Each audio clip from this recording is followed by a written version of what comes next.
In the bitter dawn of January 1891, a young doctor named Charles Eastman didn't find his patients in a clinic, but buried alive under 3 feet of solid snow. To save the survivors, he committed an act that would have been a scandal in any other week. He took a crowbar to the floor of a mission church, violently ripping out the sacred wooden pews to make room for the dying. This is the story of a man caught between 2 worlds, and the night he turned a house of God into a house of blood. To understand why a man of deep faith would desecrate his own sanctuary, we have to look back at the freezing twilight of late December 1890. The setting was the Pine Ridge Agency in South Dakota, a desolate stretch of reservation land gripped by a winter that felt like it would never end. At this moment, the air didn't just carry the scent of wood smoke, it carried the heavy, electric tension of a powder keg about to blow. The United States military and the Lakota people were locked in a standoff that was rapidly spiraling toward a tragedy that would stain the American West forever. This was the eve of Wounded Knee. And for the people trapped in that valley, the world was about to break. The silence of the plains was becoming a heavy weight, and everyone knew that the first spark would bring the entire world down with it. Our story centers on a man who lived his entire life in the narrow, painful gap between 2 clashing civilizations. His name was Dr. Charles Eastman, but to his own people, he was Ohi-Yessa. Born into the Santee Dakota Sioux, he spent his childhood following the seasonal migrations of the plains, learning the sacred rhythms of the earth and the ancient wisdom of his elders. But the world changed faster than any boy could prepare for. He was eventually sent east, far from the open prairies, where he was immersed in the rigid, alien structures of white society. Eastman was a man of extraordinary intellect and a quiet, burning drive. He didn't just adapt, he excelled, eventually graduating from the Boston University School of Medicine as a fully credentialed physician. When he returned to the West to take up his post as the sole government doctor at the Pine Ridge Agency, he found himself in a lonely position. He was a bridge that neither side fully trusted. The traditional Lakota often viewed him with suspicion, seeing the suit and the medical bag as symbols of the government that had confined them. Meanwhile, the white military officers at the fort looked at his skin and saw someone they could never truly consider an equal. It was a heavy burden to carry, especially for a 32-year-old man who was the only line of medical defense for thousands of people in a remote, unforgiving landscape. But Eastman had a secret advantage. During his years in the prestigious hospitals of the East, he had become obsessed with the logistics of emergency triage. He had studied how the rapid organization of space and resources could snatch a life back from the brink of death. He didn't know it yet, but that specific technical knowledge was a seed waiting for a terrible rain. For now, in those final days of 1890, he went about his rounds, treating coughs and broken bones, while watching the horizon with a growing sense of dread. You felt the responsibility pressing down on his shoulders like a physical weight. If a true disaster struck this isolated agency, there would be no reinforcements and no second chances. He would have to face the darkness with nothing but his 2 hands and whatever courage he could muster. The quiet of the agency was nothing more than a thin sheet of ice over a raging river, and Eastman could hear the cracking starting beneath his feet. He looked at his medical bag, wondering if its contents could ever be enough for what was coming. The ice finally broke on the morning of December 29th. Miles away near the banks of Wounded Knee Creek, a tense disarmament of Chief Spotted Elk's band turned into a frantic, one-sided slaughter. The rapid-fire bark of Hotchkiss guns tore through the camp with a rhythmic, mechanical precision, leaving hundreds of Lakota men, women, and children dead in the frozen mud. The news didn't reach Charles Eastman as a telegram or a formal military report. It arrived as a visceral, bleeding reality that shattered the stillness of the agency. It was after 9 o'clock at night when the first military wagons rolled back into the Pine Ridge Agency, their heavy wooden wheels crunching loudly over the frost-hardened earth. They brought the Army's own wounded, but they also carried over 30 Lakota survivors, mostly women and children who had been shredded by shrapnel and left to freeze in the tall grass for hours. The metallic, iron-like smell of the blood hung heavy in the air, mixing with the sharp scent of wood smoke and horse sweat. The sight was enough to stop a man's heart and freeze the breath in his lungs.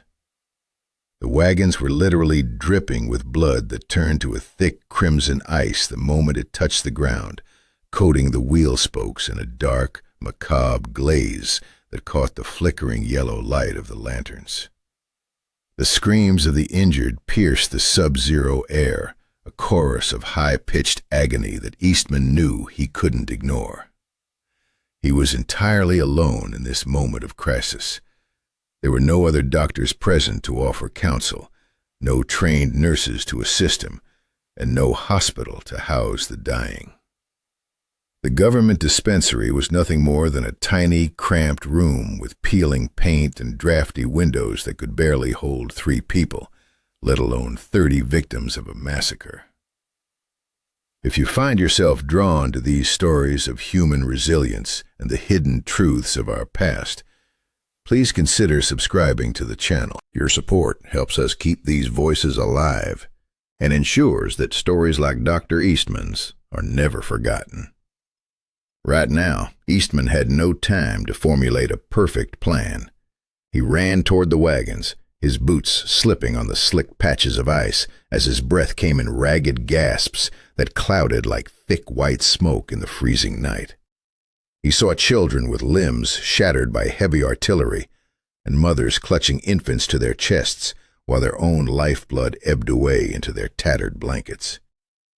The military was focused entirely on their own men, leaving the native survivors to the care of this one young doctor. Eastman's hands trembled as he reached out to touch a pulse, the skin of the victims feeling as cold as the stones beneath his feet. He needed a massive space. He needed it to be warm, and he needed it 10 minutes ago. Every second he spent searching for a solution was a second that another life slipped quietly into the dark. He looked around the chaotic agency, his mind racing through every building in sight while the wind howled across the open prairie. There were no barracks available for his use, and no large halls that were currently heated against the biting cold. He was standing in the middle of a waking nightmare, where every rule of medicine he had learned in the prestigious classrooms of Boston was suddenly useless. He realized that if he followed standard procedure and waited for official orders, every single one of these people would be dead by morning. He had to invent a miracle out of thin air, using nothing but his own will. He turned his gaze toward the center of the settlement, where a single building stood silhouetted against the vast, starless winter sky. It was his only hope, a sanctuary of wood and glass, where he was about to break every rule of tradition and authority. The building Eastman was staring at through the swirling veil of snow was the Holy Cross Episcopal Church. It was a sturdy, weathered wooden structure that served as the spiritual heart of the Pine Ridge Agency, overseen by Reverend Charles Smith Cook. Like Eastman himself, Cook was a man caught in the agonizing tension of 2 worlds, a Yankton Sioux missionary who understood the heavy burden of their shared position. Eastman didn't stop to knock. He burst through the heavy doors of the rectory, his wool coat stiffened by the freezing blood of the people who were currently shivering and moaning in the wagons just outside. He told Cook the unvarnished truth. The agency dispensary was already overflowing with the dead and dying. The people were perishing in the brutal cold, and the church was the only building large enough to offer them a chance at survival. He was asking the Reverend to surrender his sanctuary, to let him transform the consecrated house of God into a chaotic field hospital. To his eternal credit, Reverend Cook didn't hesitate for a single second. He gave his blessing immediately, his eyes reflecting a deep, somber understanding. But as they hurried into the darkened chapel, the physical reality of the space hit them like a sudden, heavy blow. The room was packed with long, orderly rows of heavy, solid wooden pews, all of them bolted firmly to the floorboards. There was simply no room for 30 mangled, bleeding bodies to lie down, and no clear path for a doctor to move between them in the dark. The very furniture of the church, designed for quiet contemplation, had become a lethal obstacle to mercy. His pulse hammered in his ears as he felt a surge of pure, desperate adrenaline coursing through his veins. He didn't wait to find proper tools. He grabbed a heavy iron crowbar from beside the church's coal stove, the metal biting cold into his palm, and went to work on the first row of benches. The sound of his labor was violent and jarring in the sacred silence. The seasoned wood groaned under the pressure, and then splintered with a series of sharp, rhythmic cracks that echoed like rifle shots through the vaulted ceiling. He was a man of science and a man of faith, but in that frantic moment he was a man of raw, unbridled muscle, wrenching the heavy oak from the floorboards with every ounce of strength he possessed. Hot sweat poured down his face and stung his eyes, even as the freezing wind whistled through the open doors, bringing with it the scent of pine and impending death. Reverend Cook and a few terrified volunteers soon joined him, their hands quickly blistering and bleeding as they dragged the massive, cumbersome pews out into the night and tossed them like discarded timber into the growing snowdrifts. In less than an hour, the once beautiful and orderly sanctuary was reduced to a hollowed-out shell. They scrambled to bring in armloads of loose, dry hay from the nearby stables, spreading it thick across the bare, freezing floor to act as makeshift mattresses and provide a thin layer of insulation against the rising frost of the boards.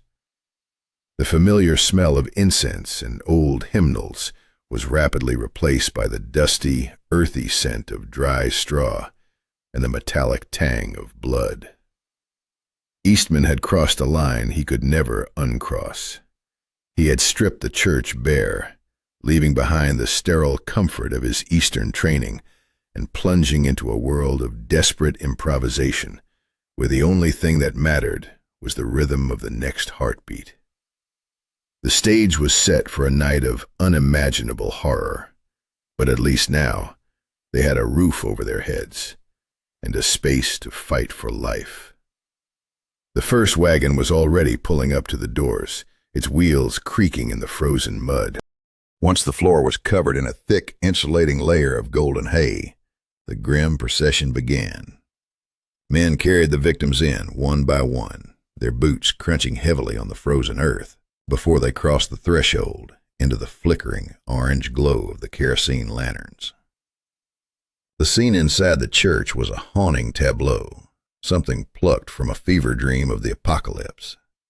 Long, jagged shadows danced wildly against the white-plastered walls, illuminating faces that were frozen in permanent masks of shock, their skin waxy and pale under the grime of the battlefield.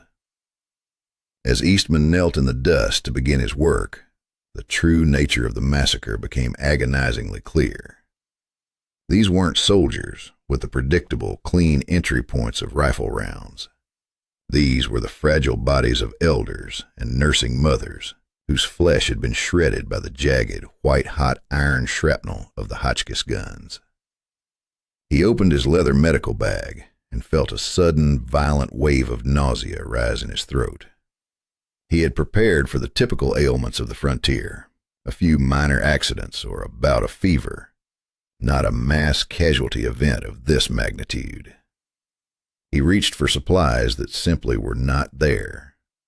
He had no sterile bandages, no jugs of ether, and only a handful of surgical tools that felt pitifully small in his trembling hands. He was forced to improvise, tearing up donated bed sheets into long strips and frantically boiling water on the church's tiny wood-burning stove. He watched the steam rise and vanish into the rafters, praying that the heat would be enough to stave off the rot of infection. Joining him in this waking nightmare was Elaine Goodale, the superintendent of Indian education. She moved through the blood-slicked hay with a quiet, fierce courage, her heavy skirts dragging through the widening crimson puddles as she offered sips of water to the parched and dying. But even as they worked, Eastman noticed a terrifying change through the frosted stained-glass windows. The wind was shifting with a low, mournful howl that rattled the window panes in their wooden frames.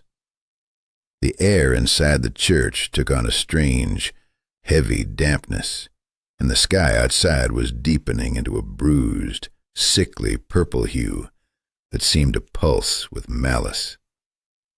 Having grown up on these unforgiving plains, Eastman knew exactly what that transition meant. A massive, blinding blizzard was gathering its strength in the north, preparing to bury the scorched world in a suffocating shroud of white. This realization was a new kind of psychological torture. His mind raced away from the church and toward the dark ravines miles away. He knew there were still people out there, wounded survivors who had scattered into the draws to hide from the charging cavalry. If that storm hit before a search party could be organized, those people would be buried alive in the rising drifts, their breaths snuffed out by the ice. But he was tethered to the church. He had a room full of people who were teetering on the razor's edge of death. His immediate crisis was a young girl, perhaps no more than 10, with a leg that had been shattered into splinters by an explosive shell. He knelt beside her on the damp hay, the lantern light glinting off the polished steel of his scalpel. Elaine Goodale leaned over, gripping the girl's small shoulders to hold her still, their eyes meeting for a brief second in a shared, silent horror. They had no ether left to dull the agony. Eastman would have to set the bone and scrape the deep, jagged wound clean, while the child was fully conscious. The screams that followed were high and piercing, rising up into the dark rafters to mix with the frantic, low-voiced prayers of Reverend Cook. It was a sound of pure, unadulterated suffering that would echo in Eastman's ears until the day he died. He clamped his jaw shut so hard his teeth ached, forcing his numb, blood-stained fingers to move with clinical precision. He tied off spurting arteries and packed deep cavities with whatever scraps of cloth he could find. The floor was becoming a slippery crimson mess, and for every wound he managed to close, 2 more voices cried out from the flickering shadows. The storm was screaming at the doors, and inside, they were already drowning in a sea of red. The night didn't end so much as it simply wore itself out, bleeding into a gray, exhausted dawn that offered no warmth. In the Holy Cross Episcopal Church, a brief and heavy lull finally fell over the makeshift hospital.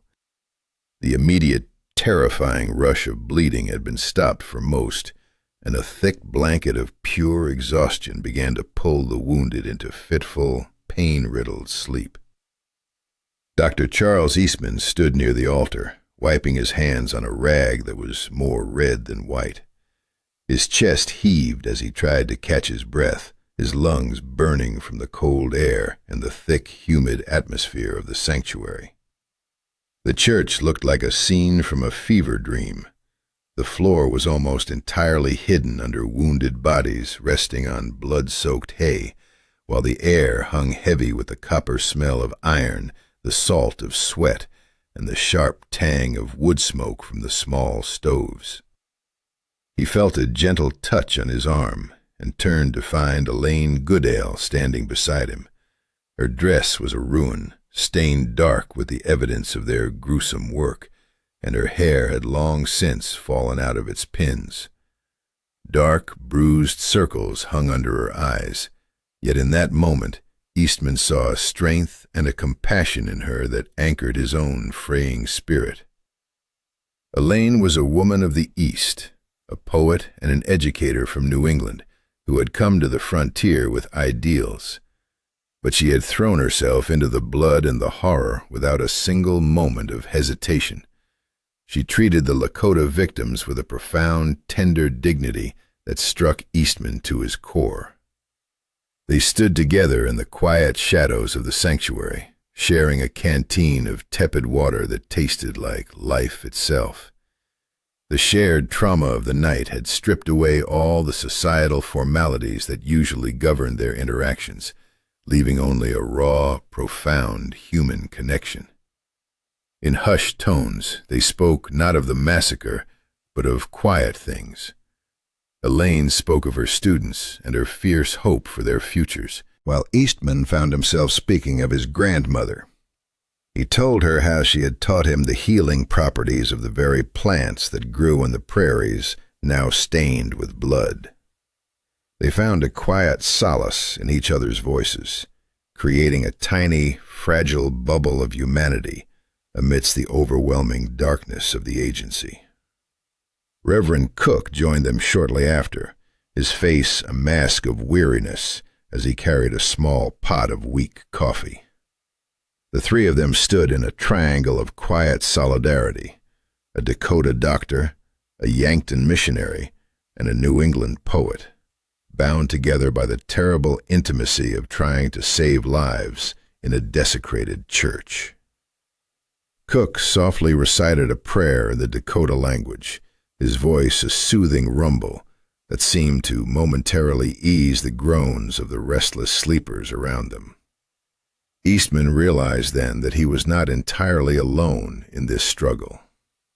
The isolation that had plagued him since his return to the West was momentarily lifted by the courage of the two people standing beside him. He looked at Elaine, seeing the fierce determination shining in her tired eyes, and felt the first stirrings of a deep, abiding love. But the moment was incredibly fragile. The heavy wooden doors of the church rattled violently against their iron hinges, a stark reminder of the brutal world waiting outside. The wind was picking up, howling around the eaves of the building like a pack of starved wolves. The temporary peace was ending. Eastman drained the last bitter drops of the coffee and reached out, briefly squeezing Elaine's hand. It was a silent promise that they would face whatever came next, together.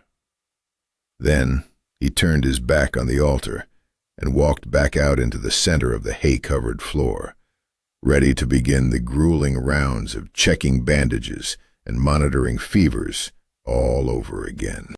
Morning arrived on the 30th of December, but it brought no light. Only a grim, leaden sky that revealed the full extent of the horror at the Pine Ridge Agency. The military presence had doubled down overnight, establishing heavy perimeters and viewing every native survivor with intense, paranoid suspicion. The soldiers were jumpy, traumatized by their own losses at the creek, and they were quick to point rifles at anyone who moved too quickly or spoke too loudly. Eastman found himself fighting a war on two separate fronts. Inside the church, he battled the physical injuries of his patients, but outside, he had to battle a suffocating and hostile military bureaucracy that seemed indifferent to the suffering in the hay. Word reached him that a native policeman had been severely wounded in a skirmish miles away and was lying abandoned in the freezing hills. Without hesitation, Eastman organized a small group of Indian police to ride out and search for the man. The cold was agonizing, the wind cutting right through their thick wool coats as if they were made of paper. They scoured the desolate, frost-heaved landscape for hours, their horses struggling through deepening snowdrifts, but the search was ultimately fruitless. They returned to the agency empty-handed and half-frozen, their spirits deeply demoralized by the vastness of the wasteland.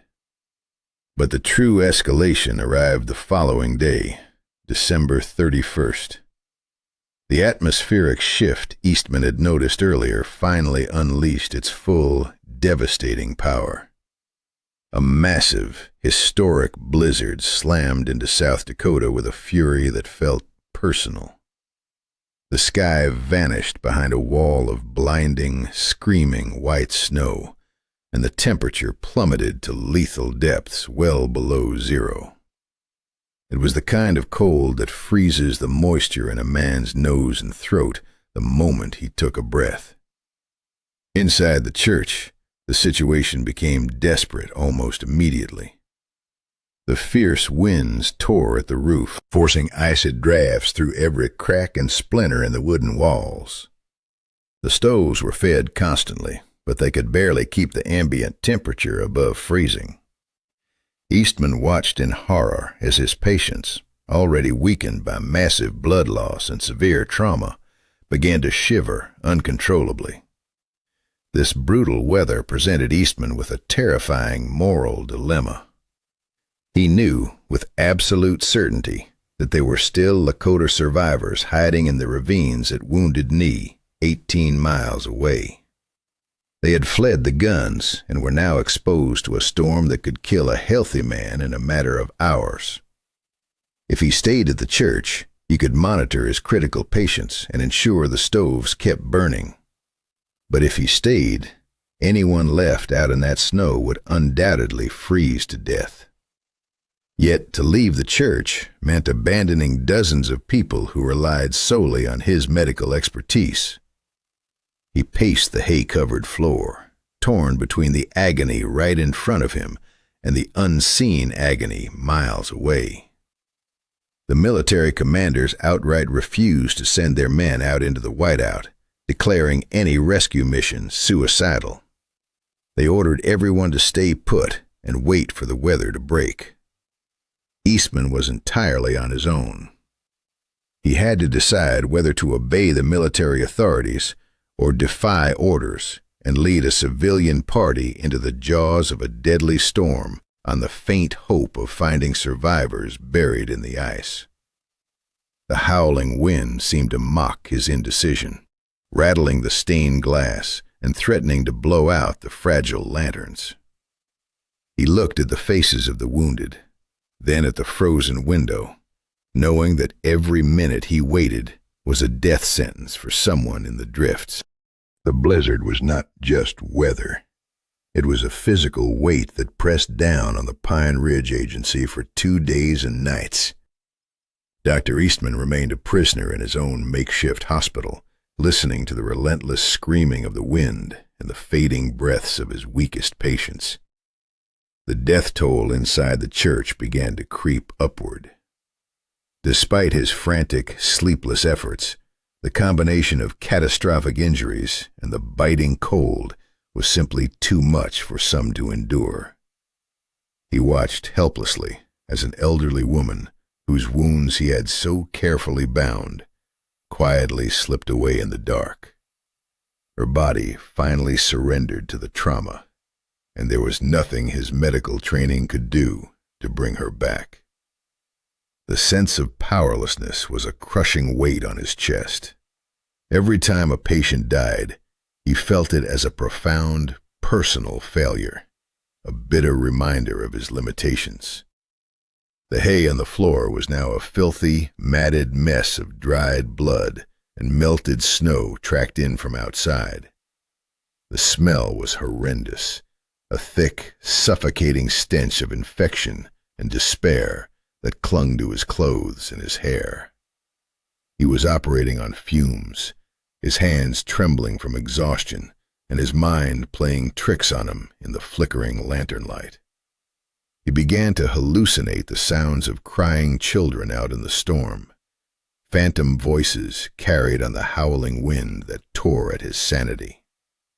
He knew that out there, under the rapidly accumulating snowdrifts, people were dying slowly, freezing into solid ice, while he was trapped behind wooden walls. It was the absolute lowest point of his life, a dark night of the soul, where hope seemed entirely extinguished. The sheer scale of the tragedy threatened to break him completely. By the morning of New Year's Day, 1891, the wind finally began to die down.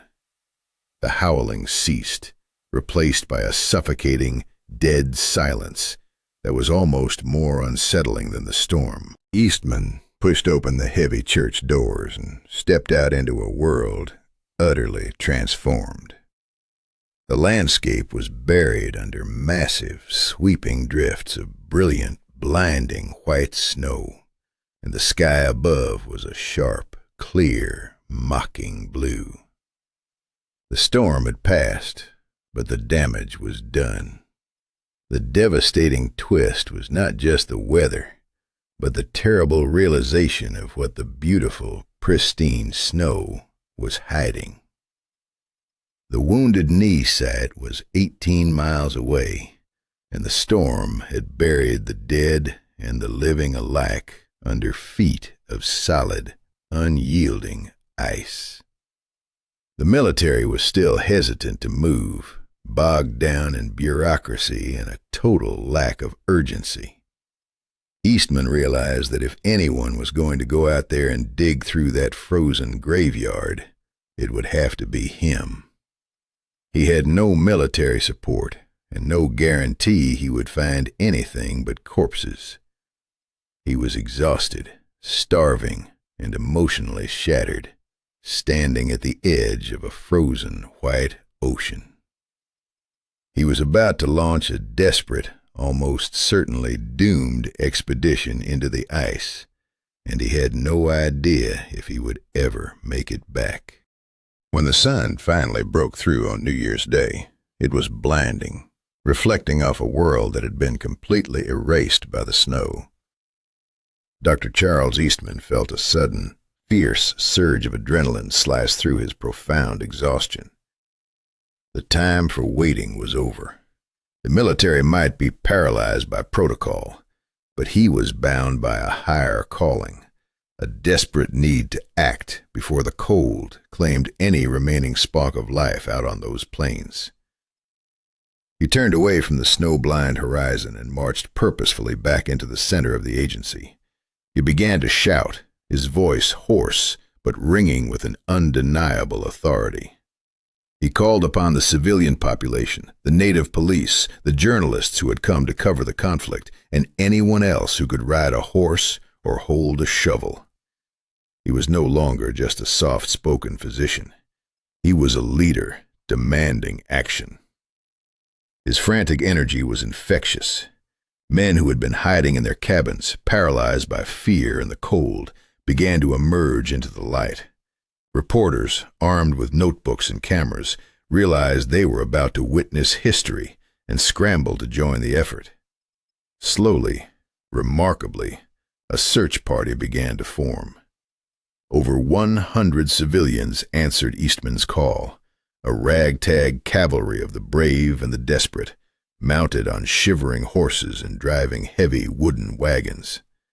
They packed whatever blankets, picks, and shovels they could scrounge from the agency storehouses.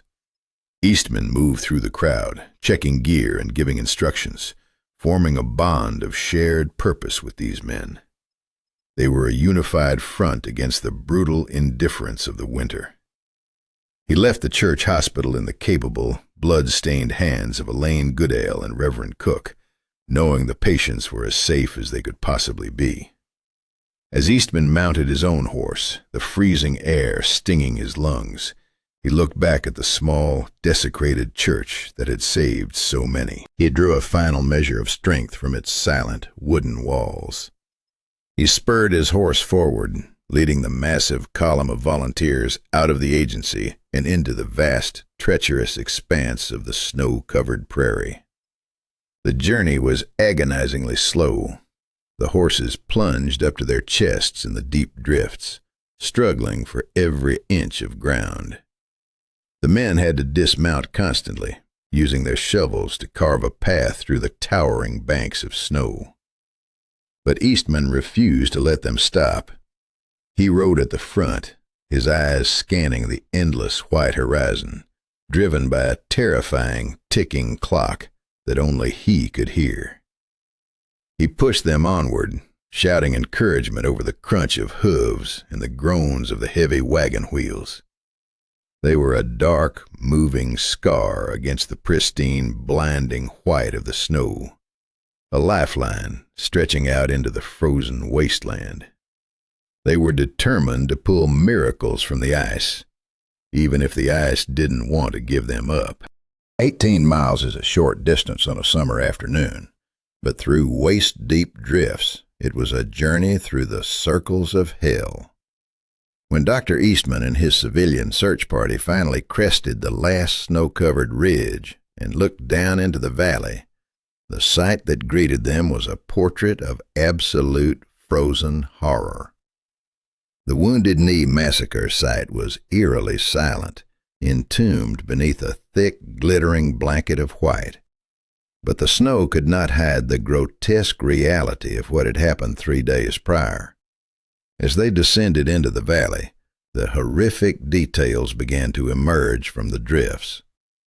Dark shapes dotted the landscape for miles, scattered like discarded dolls. These were the bodies of the Lakota men, women, and children who had been gunned down as they fled. They were frozen solid in grotesque postures of terror and agony, their limbs locked in desperate attempts to crawl away, their faces half buried in the ice. Eastman dismounted, his boots crunching loudly in the dead silence. The sheer scale of the slaughter was overwhelming. Bodies were scattered up to 3 miles away from the original camp, a testament to the relentless hunting pursuit of the cavalry. He signaled for the men to fan out, to start checking every single mound and every dark spot in the snow. They moved through the frozen graveyard like ghosts, brushing away the snow to reveal the faces of the dead.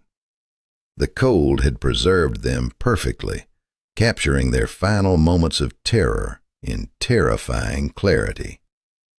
Some mothers were found holding their infants tightly to their chests, both frozen into a single block of ice. It was a confrontation not with a living enemy, but with the brutal, indifferent aftermath of unimaginable human cruelty. If you are moved by these stories of resilience and the search for truth in our darkest hours, please take a moment to subscribe. Your support allows us to keep telling these forgotten stories and honors the memory of those who lived them. Eastman moved methodically, his heart pounding a heavy rhythm against his ribs. He knelt beside body after body, desperately searching for a pulse, a flutter of an eyelid, or any sign of warmth in the freezing flesh. But time and again, he found nothing but unyielding ice. The men around him worked in grim, horrified silence, the only sounds the scraping of shovels and the occasional muffled sob from someone recognizing a face in the snow. The sun glared down, incredibly bright, but offering absolutely no warmth, mocking their desperate efforts. Eastman felt a rising tide of despair threatening to choke him. They had fought through a historic blizzard and pushed their bodies to the absolute limit, only to arrive at a vast, frozen tomb. He began to fear that he was entirely too late, and that the 3 days of freezing temperatures had extinguished every last spark of life in the valley. He stood up, wiping the freezing sweat from his brow, looking out over the miles of snowdrifts. He wondered where to even begin digging when the whole world seemed completely dead.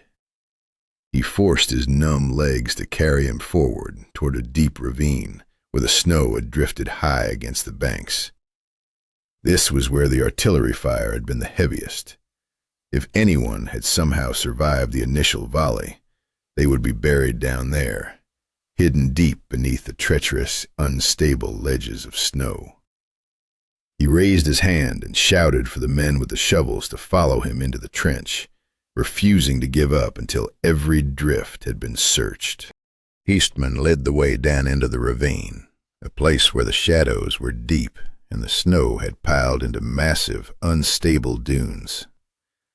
They began to dig frantically, their shovels biting into the hard-packed snow with a rhythmic, desperate sound.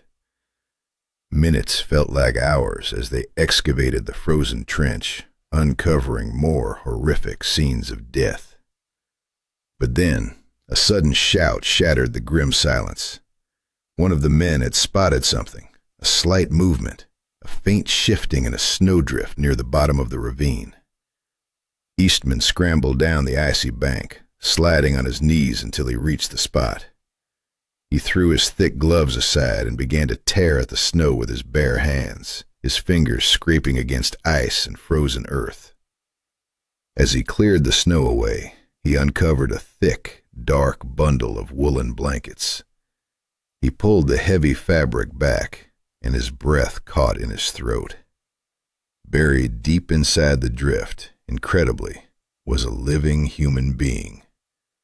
It was an older woman, severely wounded, but miraculously breathing.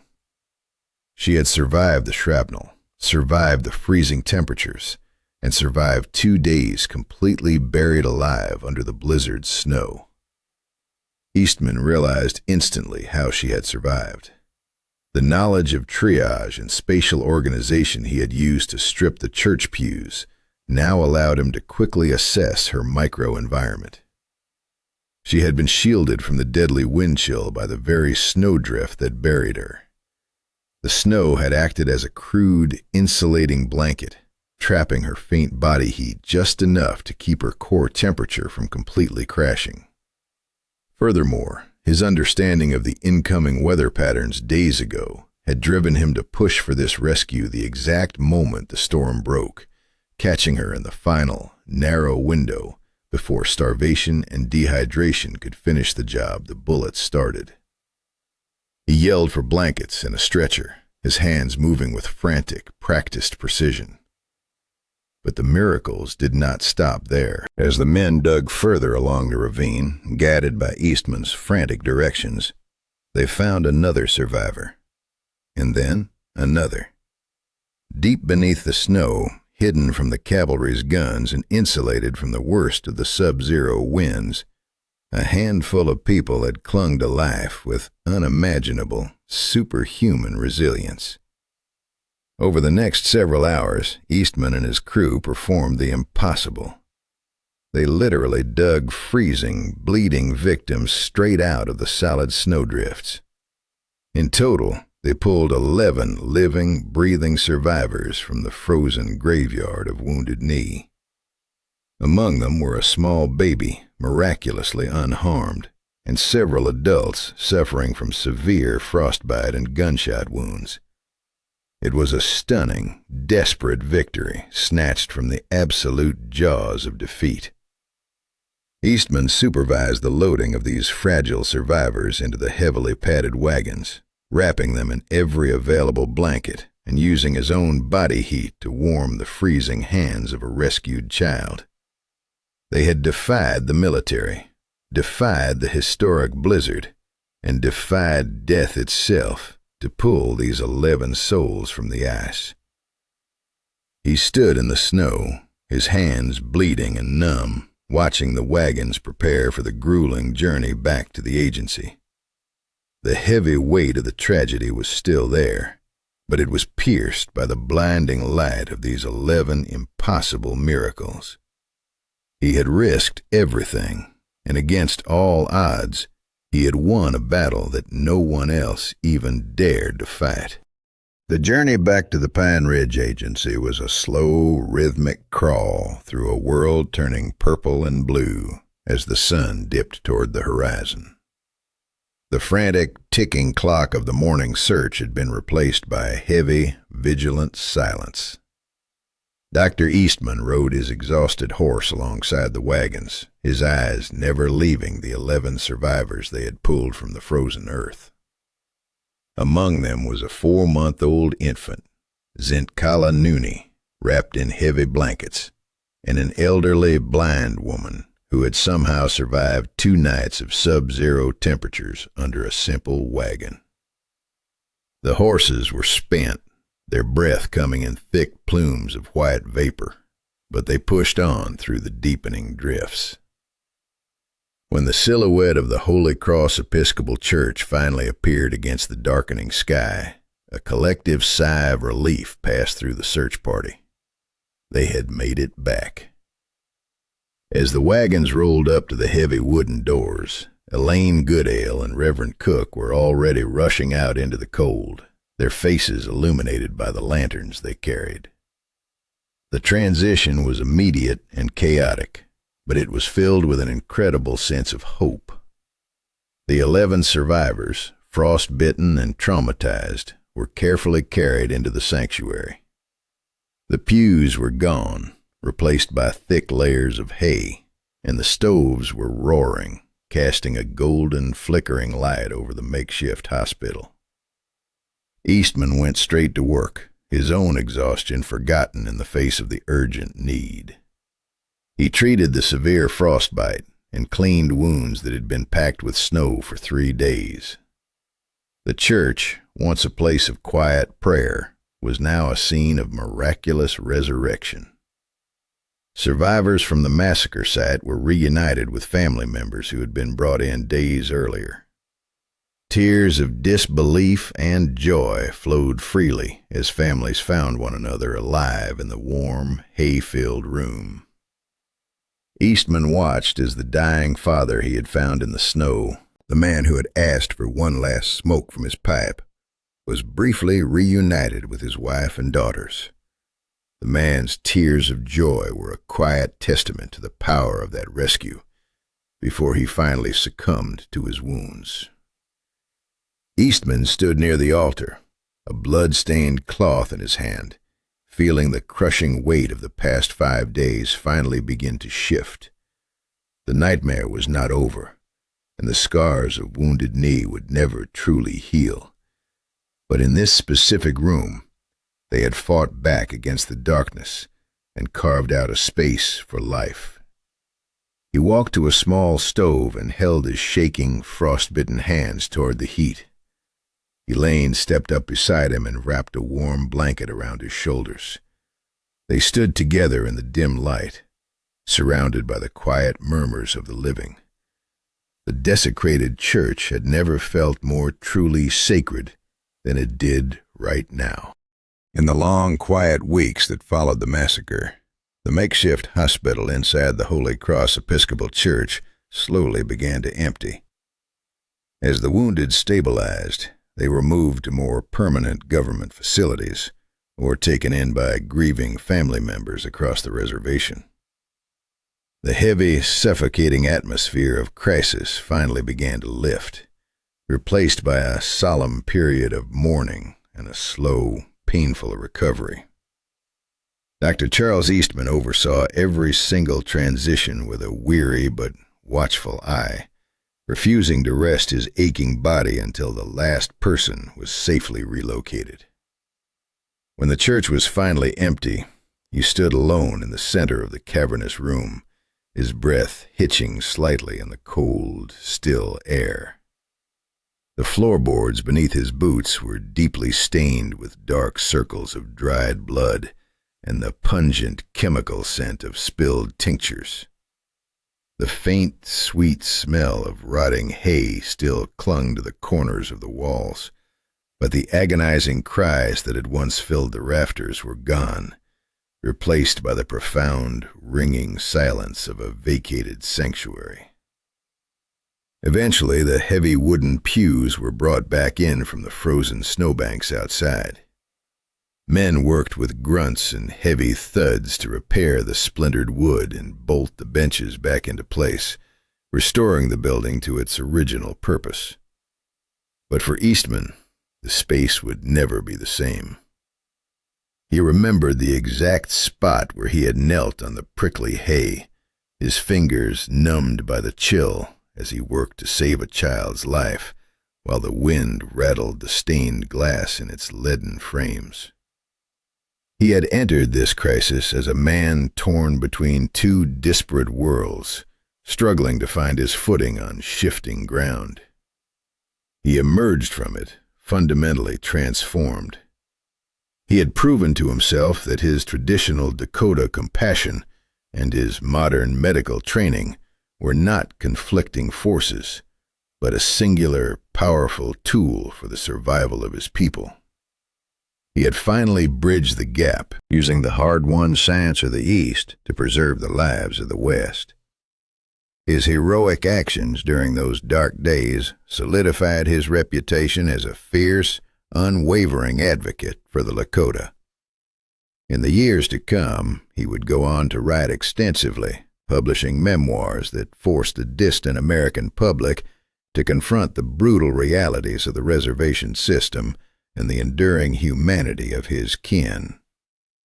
His relationship with Elaine Goodale, forged in the freezing, desperate shadows of that church, blossomed into a lifelong partnership. They stood together in the quiet moments after the work was done, their hands brushing as they shared a common mission for justice and education. They were married shortly after the crisis, uniting their lives in a bond that transcended the tragedy they had witnessed. Eastman looked at the altar one last time, recognizing that true faith was not found in a sermon, but in the messy, courageous act of fighting for a single breath of life. He turned and walked out the heavy wooden doors into the crisp, biting winter air.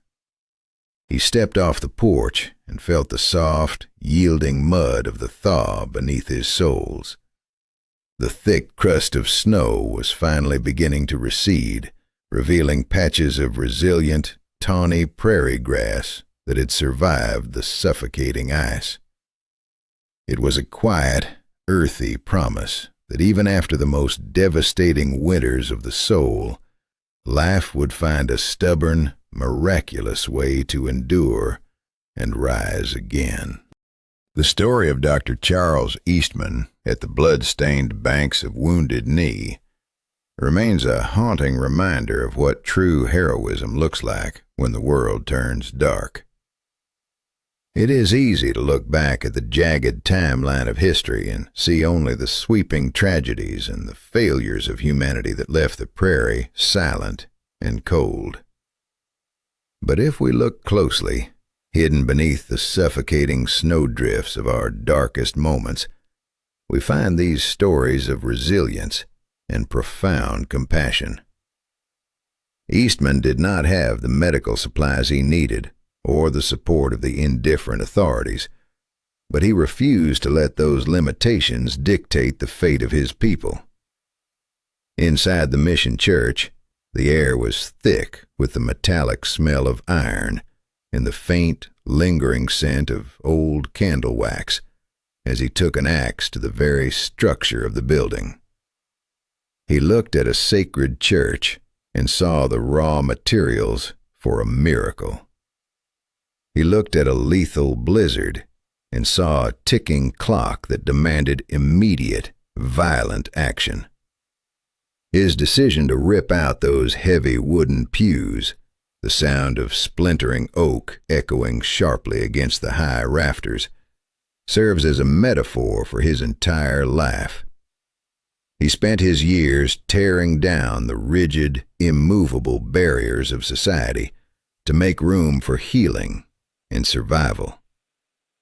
He felt the rough splinters bite into his palms and the numbing cold seep through his thin coat, yet he never faltered as he worked to turn a house of prayer into a house of medicine. The frost-patterned windows of the church offered no warmth, and the wind howled like a wounded animal outside the doors. But Eastman worked on. It challenges us to ask what barriers we might need to tear down in our own lives to help those who are suffering. His legacy teaches us that even when the world is freezing over, a single person armed with conviction can dig life out of the frozen ground. History is the sum total of human choices made in desperate moments. Dr. Eastman chose to act when others chose to hide. He chose to break the rules of a sanctuary to fulfill the true purpose of sanctuary, which is the protection of the vulnerable and the preservation of the soul. We honor him not just by remembering the tragedy, but by celebrating the fierce spirit of the doctor who refused to let the winter win. If this story of survival and determination moved you, please consider subscribing to the channel. We are dedicated to unearthing these vital, forgotten chapters of history, and your support helps us continue that mission. Thank you for watching, and we will see you in the next deep dive into the past.